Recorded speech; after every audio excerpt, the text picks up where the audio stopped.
So, when you first started, I know I had a lot of anxiety because I knew people were going to have, their own idea of who I was based off of the material that I put out there.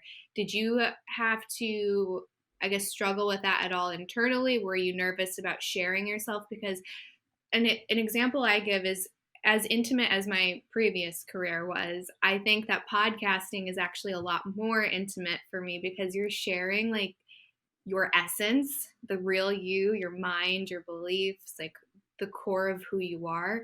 And there's something a lot more vulnerable about putting that out there to be criticized. So I guess how did you deal with that?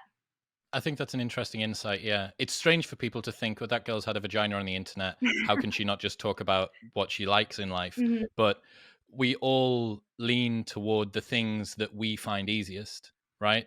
Like to you, perhaps after a little while in porn, it would have just been like, oh, another day at Mhm. work. Now, to most other people, that would seem really weird.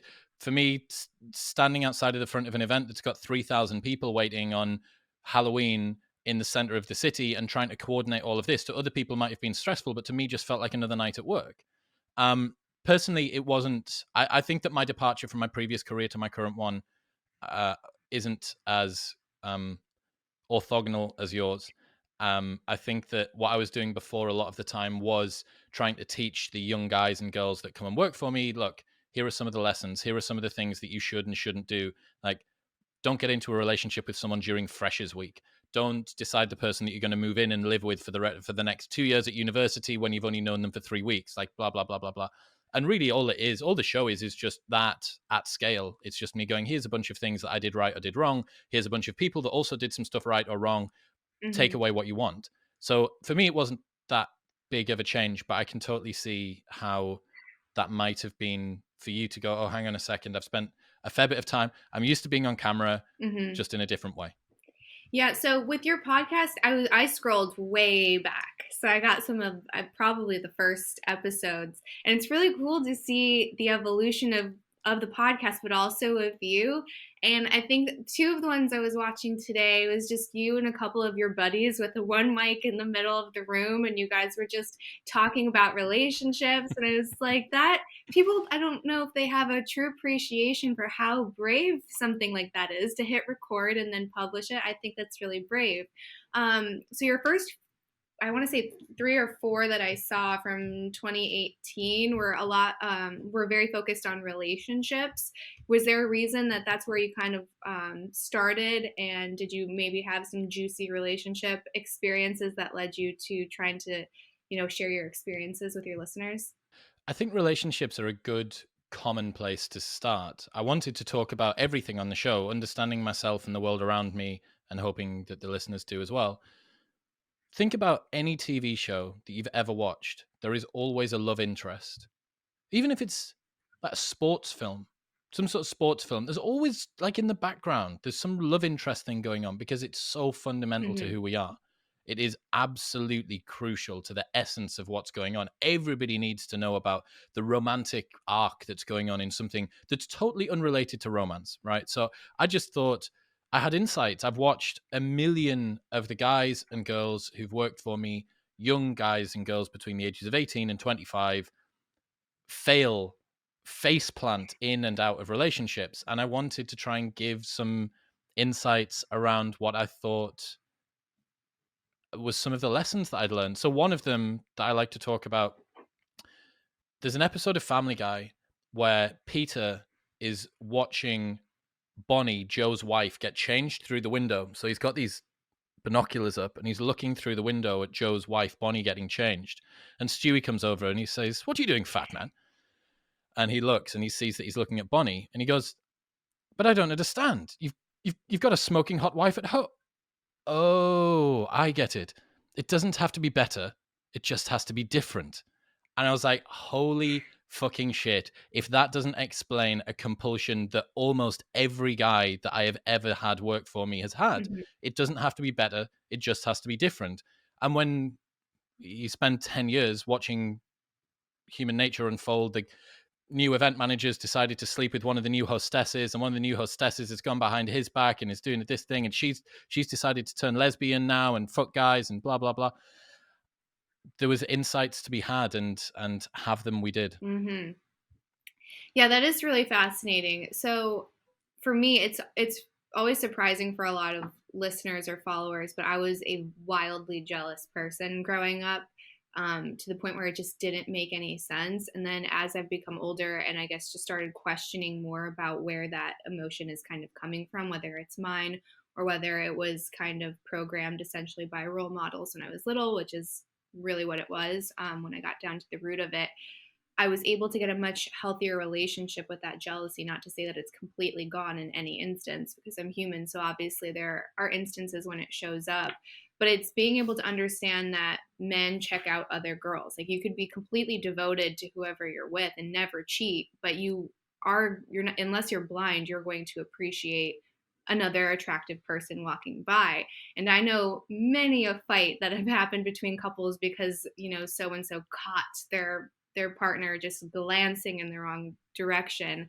Um, so I guess, do you have any advice when it comes to jealousy? And is there such thing as a healthy level from a man's perspective? For a man being jealous of a woman, or a woman being jealous of a Either man? or, just like your take on it. Because a lot of people ask me specifically about jealousy, just given who I Got you. am. And I would love to have just like a more masculine take on it. Yeah, it's an interesting one. To all of the men that are listening, jealousy feels a lot more shameful, I think, for us. To admit that you're jealous is to admit a level of insecurity around yourself, which is very unmasculine. Hmm. You know what I mean? Hmm. Like, there's no archetypes for the jealous man that isn't totally mental. Like the jealous girl who quite rightly has the fuckboy boyfriend who didn't deserve her anyway, hun. Like Hmm. that's a thing. That's a totally perfect stereotype. Whereas for men, it's layered with another amount of shame, I think, which is quite uncomfortable to swallow. Um, I think serious levels of jealousy are a comment that there is something which needs to be fixed within the relationship. Like, what is it that would make your jealousy go away? Is there a level of reassurance that you need from your partner that would make this go away? And for the most part, almost all problems in relationships can be fixed by more transparent Hmm. communication. Um, I think it might be easy for those of us that have hours and hours of conversations on the internet, and like, what is the that I've left on the table that I haven't said already? Like, I've said it in one of 500 episodes. Like, it's going to be out there on the internet. I might as well not have any secrets from my partner. Hmm. But I also understand that previously in the past, opening up like that would have made me feel quite uncomfortable. So I think when it comes to being jealous, just letting your partner know, not in a passive aggressive way, not in a overly dramatic way, just in a, hey, like, this thing made me feel like this. Like, I think that if we did this instead, if you're going to turn up late from work, can you text me? Can you just text me and let me know that you're going to be late, or that you're thinking about me? Because then that would get rid of all of the worries that I've got. Okay. Or if you're going to go out with the guys, like, just drop me a message and let me know that you're not going to come home, or that you're going to be late, or that you're going to be whatever. For the most part, the problems that we have stem from a lack of Hmm. communication. At least I think. What do you I reckon, Matt? totally agree with that. I would push back a little bit because I think there's a difference between if my husband goes out and then he doesn't show up till 5 in the morning and gave me no reasoning, like, hey, I'm going to be late, or I might not, I'm going to go stay out with like the boys. I'd be more pissed. I don't think that there would be any part of me that was wondering if he was with someone else or if he was misbehaving. I would just be like, that's just rude. Like, you're just a rude man right now. So that would be my reaction to it. The younger version of me, when I was riddled with insecurity and wildly jealous, I would have been like, he's with all of these women and he's disrespecting me and he's cheating on me. And he's like, that's where my mind would have trailed and it would have been chaos. So I think if you're having the other person constantly, like, whether or not it's as simple as sending a text, but I feel like it ends up getting more complicated. Usually it's show me a picture to prove that you're, or FaceTime to, it gets crazier and crazier the longer it goes. So I think instead of addressing the issue, you're just kind of bandaging it.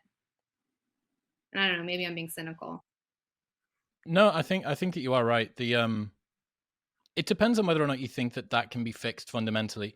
Like, for me, my view of relationships has been jaded by seeing so many of them fail. Hmm. Like the vast majority of relationships that I've watched unfold in front of me that have either been friends or employees or just people that come to our Mm-hmm. events have ended in complete Mm-hmm. disaster. And you have to presume when you enter into a relationship with someone that that's the most likely outcome. Even if you get married, it's more likely that you're going to be divorced than that you're going to Mm-hmm. stay together. And this isn't a marriage. This is you seeing some girl that you met, starting to see some girl that you met like 4 weeks ago in a nightclub somewhere, or like while you were at work in a restaurant or something. Like you have to presume that catastrophe and disaster are on the menu for relationships. They are the rule, not the exception.